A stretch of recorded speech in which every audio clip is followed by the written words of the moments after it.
Hello friends, welcome to my YouTube channel. आप देख रहे हैं इजी इंग्लिश विद नीलम। जी हाँ, मैं आप लोगों के लिए लेकर आती हूँ डिफरेंट डिफरेंट टाइप्स की स्टोरी विद मॉरल। और यहाँ पर आप देखेंगे कि आपको छोटी छोटी स्टोरीज मिलेंगी और उसके साथ ही सीखने को भी मिलेगा। और इसका जो प्लस पॉइंट है वो है इंग्लिश स्पीकिंग। जी हाँ दोस्तों, अगर आप सच में ही इंग्लिश सीखना चाहते हैं, स्पीकिंग करना चाहते हैं, तो आप स्टोरीज को फॉलो कीजिए, क्योंकि स्टोरीज से और कोई बेहतर आसान तरीका नहीं है इंग्लिश सीखने का। तो अगर आप अपनी इंग्लिश को इम्प्रूव करना चाहते हैं तो आप इनको विद इन 1 मंथ देखेंगे। अगर आप इनकी प्रैक्टिस करते हैं, स्टोरीज की, इनको रीड आउट करते हैं, बोलने की प्रैक्टिस करते हैं और फिर इनके सेंटेंस को यूज करते हैं अपने डेली रूटीन में, तो आप देखेंगे आपकी इंग्लिश विद इन 1 मंथ कितनी ज्यादा इंप्रूव हो गई है। तो चलिए, अगर आप मेरे चैनल पे नए हैं तो इसको सब्सक्राइब जरूर कीजिएगा। और अगर आपको वीडियोस मेरी बात में इंफॉर्मेटिव लगेगी तो लाइक करके जरूर जाइएगा। तो चलिए स्टार्ट करते हैं। आज की हमारी स्टोरीज है जो द लॉस्ट काइट, खोई हुई पतंग। अमन इज अ यंग बॉय। जो अमन लड़का है वो एक छोटा लड़का है। हु लव्स फ्लाइंग काइट्स, जिसको पसंद है, हु जिसे पसंद है फ्लाइंग उड़ाना, काइट्स पतंग को उड़ाना। तो अमन एक छोटा लड़का है जिसे पतंग उड़ाना बहुत पसंद है। एवरी संडे, हर रविवार, he goes to the park, वो पार्क में जाता है।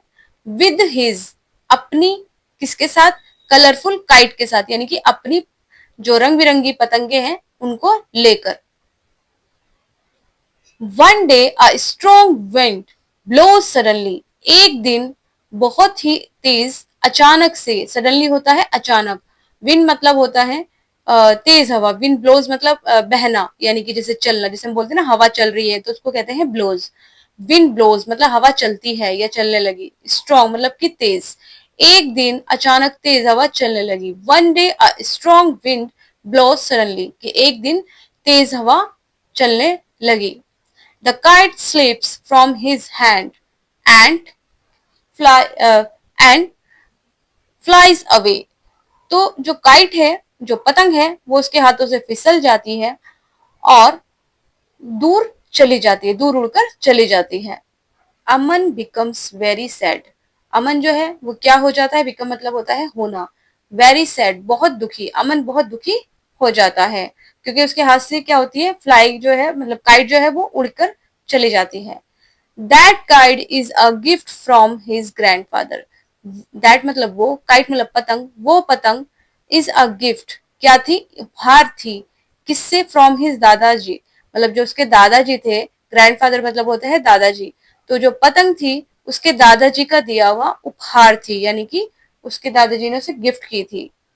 ही runs through the street to find it. He runs वो भागता है, थ्रू द स्ट्रीट मतलब गलियों के, गलियों में, टू फाइंड इट उसे ढूंढने, मतलब फाइंड मतलब होता है ढूंढना, इट मतलब यह है उसको। तो he run through the streets to find it, वो उसे ढूंढने के लिए गलियों में दौड़ता है। आफ्टर सम टाइम, कुछ समय बाद या कुछ देर बाद, ही सीज वो देखता है, अ लिटिल गर्ल एक छोटी लड़की, होल्डिंग द काइट्स पतंग को पकड़े हुए है। आफ्टर सम टाइम होता है बाद में, after some time he sees वो देखता है, सीज मतलब होता है देखना, अ लिटिल गर्ल एक छोटी लड़की को, होल्डिंग द काइट्स कि उसकी पतंग पकड़े हुए है। द गर्ल स्माइल्स जो लड़की है वो मुस्कुराती है, एंड सेज और कहती है, इज दिस योर काइट्स, क्या ये तुम्हारी पतंग है। अमन हैप्पीली सेज, अमन जो है वो खुश होकर कहता है, यस थैंक यू, हाँ धन्यवाद। The girl return the kite to him, जो लड़की है, रिटर्न मतलब वापस करना, जो लड़की है वो उसकी पतंग वापस करती है उसको। काइट टू हिम मतलब कि return the kite to him, कि उसको वापस कर देती है वो पतंग जो होती है उसकी। अमन शेयर्स हिज चॉकलेट, शेयर मतलब बांटना, अमन जो है क्या करता है, उसकी चॉकलेट शेयर करता है यानी कि बांटता है। विद द लिटिल गर्ल, वो छोटी सी लड़की के साथ क्या करता है, अपनी चॉकलेट को बांटता है, दे देता है, मतलब शेयर करता है। सून दे बिकम गुड फ्रेंड, जल्द ही, सून मीन्स होता है जल्द ही, जल्द ही वे अच्छे दोस्त बन जाते हैं। Aman learns an important lesson that day, Aman learns Aman सीखता है, एन इम्पोर्टेंट एक महत्वपूर्ण सबक, लेसन मतलब दैट डे, उस दिन, दैट डे होता है उस दिन। Kindness always bring happiness, kindness जो है दयालुता, यानी कि जो दिल में भाव, नरम भाव होते हैं, वो हमेशा क्या करते हैं, ब्रिंग्स लेकर आना, ब्रिंग्स मतलब होता है लाना, हैप्पीनेस मतलब खुशियां, दयालुता हमेशा खुशियां लेकर आती है।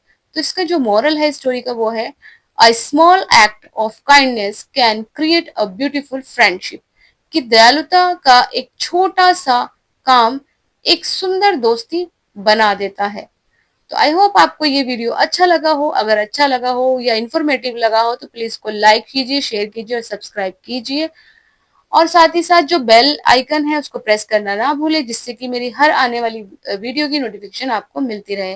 दोस्तों, अगर आप सच में ही इंग्लिश सीखना चाहते हैं तो आप सच में इनकी प्रैक्टिस कीजिए। मेरा खुद का पर्सनल एक्सपीरियंस है कि स्टोरी से बेहतर और कोई इजी तरीका नहीं है अपनी इंग्लिश को इम्प्रूव करने का।